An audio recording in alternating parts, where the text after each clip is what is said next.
Assalamualaikum warahmatullahi wabarakatuh. Perkenalkan, nama saya Rahmatia Kamaria.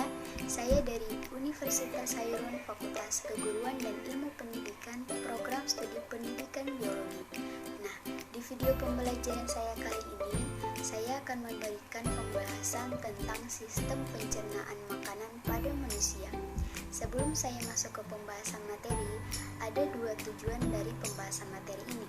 Yang pertama, yaitu siswa dapat mengetahui organ-organ sistem pencernaan makanan pada manusia, dan yang kedua, siswa dapat mengetahui fungsi serta proses-proses pencernaan makanan pada manusia. Pada pembahasan ini, saya akan membahas 4 submateri, yaitu yang pertama, sistem pencernaan makanan, yang kedua, organ pencernaan makanan, yang ketiga, proses pencernaan makanan, dan yang keempat, yaitu gangguan pada sistem pencernaan makanan.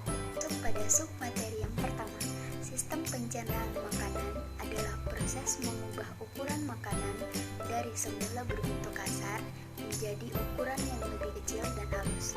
Pada proses ini, makanan akan dipecah dari molekul yang kompleks menjadi molekul yang lebih sederhana dengan menggunakan enzim yang dikeluarkan oleh saluran pencernaan. Yaitu sistem pencernaan makanan itu terbagi menjadi dua, yaitu sistem pencernaan makanan secara mekanik dan sistem pencernaan makanan secara kimiawi. Nah, sistem pencernaan makanan secara mekanik adalah sistem pencernaan yang berfungsi untuk menghancurkan makanan menjadi beberapa potongan yang lebih kecil dan berlangsung di gigi dan lambung. Dan yang kedua, yaitu sistem pencernaan makanan secara kimiawi. Nah, secara kimiawi ini dibantu oleh enzim-enzim yang dihasilkan oleh saluran-saluran pencernaan dan berlangsung di gigi, lambung, dan usus. Untuk pada submateri yang ketiga, yaitu organ pencernaan makanan. Nah, teman-teman, organ pencernaan makanan ini terbagi menjadi dua, yaitu saluran pencernaan dan kelenjar pencernaan. Saluran pencernaan merupakan tempat terjadinya proses pencernaan, terdiri dari rongga mulut, kerongkongan, lambung, usus besar, dan usus halus. Sedangkan kelenjar pencernaan adalah saluran pencernaan yang berfungsi untuk menghasilkan enzim-enzim pencernaan. Kelenjar pankreas, kelenjar lambung, dan kelenjar hati. Pencernaan makanan juga memiliki fungsi. Yang pertama, menghancurkan makanan agar lebih halus. Yang kedua, menyerap zat-zat yang larut sehingga masuk ke dalam darah.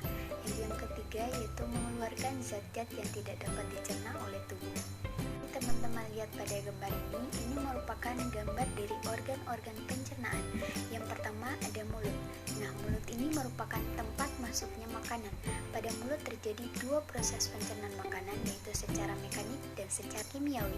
Nah, secara mekanik itu dibantu oleh gigi dan lidah. Gigi akan membantu mengunyah dan menghancurkan makanan agar mudah dicerna, dan lidah akan mengatur tata letak makanan. Selain itu juga, secara kimiawi pada mulut dibantu oleh enzim tialin yang akan mengubah karbohidrat menjadi glukosa. Nah, yang kedua yaitu kerongkongan. Kerongkongan merupakan saluran organ pencernaan yang menghubungkan antara mulut dan lambung. Kerongkongan ini memiliki panjang sekitar 20 cm. Di dalam kerongkongan akan terjadi gerakan peristaltik. Gerakan ini merupakan gerakan meramas-ramas yang dilakukan oleh dinding kerongkongan. Pencernaan yang ketiga yaitu lambung.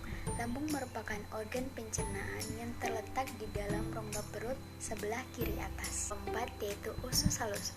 Usus halus merupakan usus terpanjang di saluran pencernaan karena memiliki panjang dari 6 sampai 7 meter. Atau fruktosa, dan yang ketiga enzim laktase. Enzim laktase ini dia menguraikan laktosa menjadi glukosa atau galaktosa. Nah, selanjutnya pada bagian usus jadi menjadi 3 bagian. Yang pertama yaitu usus 12 jari atau yang disebut dengan duodenum. Pada usus 12 jari ini dia memiliki panjang 25 cm atau setara dengan 12 jari orang dewasa. Nah, di bagian usus ini juga menghasilkan 3 enzim, yaitu enzim amilase, enzim tripsin, dan enzim amilase dia akan mengubah zat tepung menjadi gula sederhana, dan yang kedua enzim tripsin. Enzim tripsin dia akan mengubah protein menjadi asam amino, dan yang ketiga enzim lipase. Lipase ini dia akan mengubah lemak menjadi asam lemak atau gliserol. Bagian usus yang kedua yaitu jejunum atau yang biasa disebut dengan usus kosong. Nah, usus kosong ini terletak antara usus 12 jari dan usus penyerapan. Usus kosong ini merupakan usus yang menghasilkan kelenjar pencernaan, tetapi kelenjar pencernaan yang dihasilkan tidak sebanyak usus 12 jari. Selanjutnya, yang ketiga yaitu ileum atau yang sering disebut dengan usus penyerapan. Nah, di usus penyerapan ini terjadi proses penyerapan sari-sari makanan. Nah, organ pencernaan yang keenam yaitu usus besar. Usus besar merupakan tempat terjadinya proses pembusukan makanan atau proses pembusukan zat-zat yang tidak dibutuhkan oleh tubuh. Anus ini merupakan tempat keluarnya zat-zat yang tidak dibutuhkan oleh tubuh dalam bentuk feses. Kita masuk pada sub materi ketiga yaitu proses pencernaan makanan. Proses pencernaan makanan dimulai dari mulut. Ketika makanan masuk ke dalam mulut, di dalam mulut akan terjadi proses pencernaan makanan secara mekanik dan secara kimiawi. Secara mekanik akan dibantu oleh gigi dan lidah, di mana gigi akan mengunyah makanan menjadi beberapa bagian dan lidah akan mengatur tata letak makanan. Selain itu juga kelenjar air liur akan menghasilkan enzim petialin. Nah, teman-teman, enzim petialin ini dia akan mengubah karbohidrat menjadi glukosa. Proses pencernaan makanan yang selanjutnya itu terjadi di kerongkongan. Pada saat menelan makanan, katup pangkal tenggorokan akan menutup sehingga makanan tidak masuk ke tenggorokan tapi masuk ke kerongkongan. Makanan yang akan masuk ke kerongkongan ini akan dibantu oleh gerak peristaltik yang terjadi di dalam kerongkongan. Gerak ini merupakan gerak yang dilakukan oleh dinding kerongkongan dan makanan yang masuk ke dalam lambung ini akan berbentuk bola. Selanjutnya proses pencernaan makanan pada lambung. Makanan akan masuk ke lambung dari esofagus dengan gerak peristaltik. Ketika makanan masuk ke dalam lambung, makanan tersebut akan diaduk-aduk menjadi pecahan-pecahan yang lebih kecil. Nah, proses ini disebut dengan proses pencernaan makanan secara mekanik. Dan proses pencernaan makanan secara kimiawi yang terjadi di lambung itu terjadi ketika pati yang akan dipecah menjadi gula dibantu oleh enzim. Enzim yang membantu pati memecahkan ini adalah saliva yang akan masuk bersamaan dengan makanan dari mulut. Selain itu, lambung juga menghasilkan asam klorida dan pepsinogen untuk membantu proses pemecahan makanan menjadi larutan, di mana pepsinogen itu dia membantu pencernaan protein. Makanan yang akan bertahan dalam lambung ini 3-4 jam. Ketika sudah dicerna akan berbentuk pasta atau cairan dan akan masuk ke dalam usus halus sedikit demi sedikit. Nah, di dalam usus halus ini hanya terjadi proses pencernaan secara kimiawi dan lebih banyak terjadi di duodenum atau usus 12 jari. 3 zat kimia ini yaitu karbohidrat yang akan dipecah menjadi glukosa, protein yang akan dipecah menjadi asam amino, dan lemak yang akan dipecah menjadi asam lemak dan gliserol.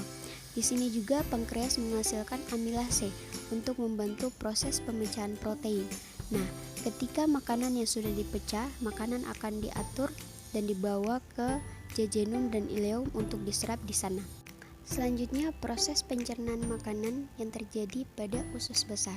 Nah, di usus besar ini, di mana pada usus halus sebelumnya makanan yang tidak dicerna seperti selulosa, dia akan bersama dengan lendir akan dibawa menuju ke usus besar dan langsung dibawa ke anus menjadi feses dengan bakteri Escherichia coli yang akan membantu proses pembusukan menjadi feses. Kemudian akan dikeluarkan melalui anus. Kita masuk pada sub materi yang keempat, yaitu gangguan sistem pencernaan makanan. Sebenarnya gangguan sistem pencernaan makanan di sini banyak, tapi saya ambil hanya beberapa saja. Yang pertama ada peradangan lambung. Ini terjadi di selaput lambung akibat infeksi bakteri, tukak lambung berupa bisul yang muncul di pelapis lambung atau esofagus bagian bawah atau ujung usus kecil. Yang ketiga ada iritasi usus. Iritasi usus ini adalah iritasi saluran pencernaan. Yang keempat ada diare kronis, itu merupakan penipisan lapisan usus, penyakit Crohn, dan colitis ulcerativa. Ya, teman-teman, mungkin itu saja yang dapat saya sampaikan. Lebih dan kurangnya saya mohon maaf. Wassalamualaikum warahmatullahi wabarakatuh. Semoga bermanfaat.